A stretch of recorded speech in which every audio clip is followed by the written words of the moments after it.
মানিকপুৰ আৰক্ষীৰ এক প্ৰশংসনীয় পদক্ষেপ।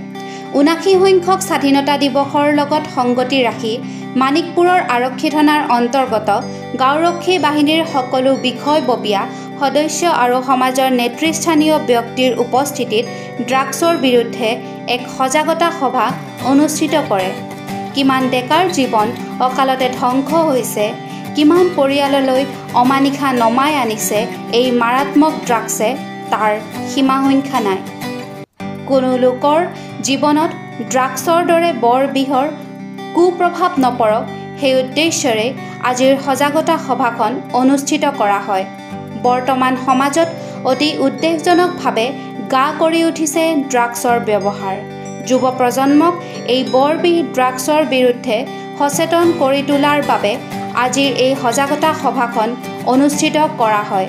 বিশেষকৈ ১৫ বৰ্ষৰ ঊৰ্ধৰ ল'ৰাসমূহ এই ড্ৰাগছৰ প্ৰতি আসক্ত হোৱা দেখা গৈছে। অকালতে বহু যুৱকৰ জীৱন শেষ হৈ গৈছে।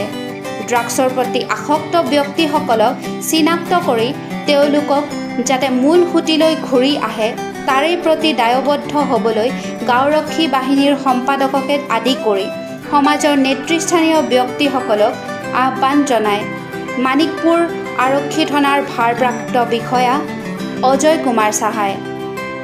মানিকপুৰৰ পৰা উদয়ন নাথৰ ৰিপৰ্ট, নিউজ টাইম 3। কাৰণ এতিয়া যদি ড্ৰাগছ খাই যিজন এডিক্টেড হৈ যায় তেওঁ কিন্তু সেই ড্ৰাগছ বন্ধ কৰাটো ইমান বেছি নহয়। এডিক্টেড হৈ যোৱাৰ পিছত বহুত কঠিন হয়। তাৰ কাৰণে ৰিহেবিলিটেশ্যন চেণ্টাৰত পঠিয়াব লাগে, তাতো আছে ট্ৰিটমেণ্ট আছে।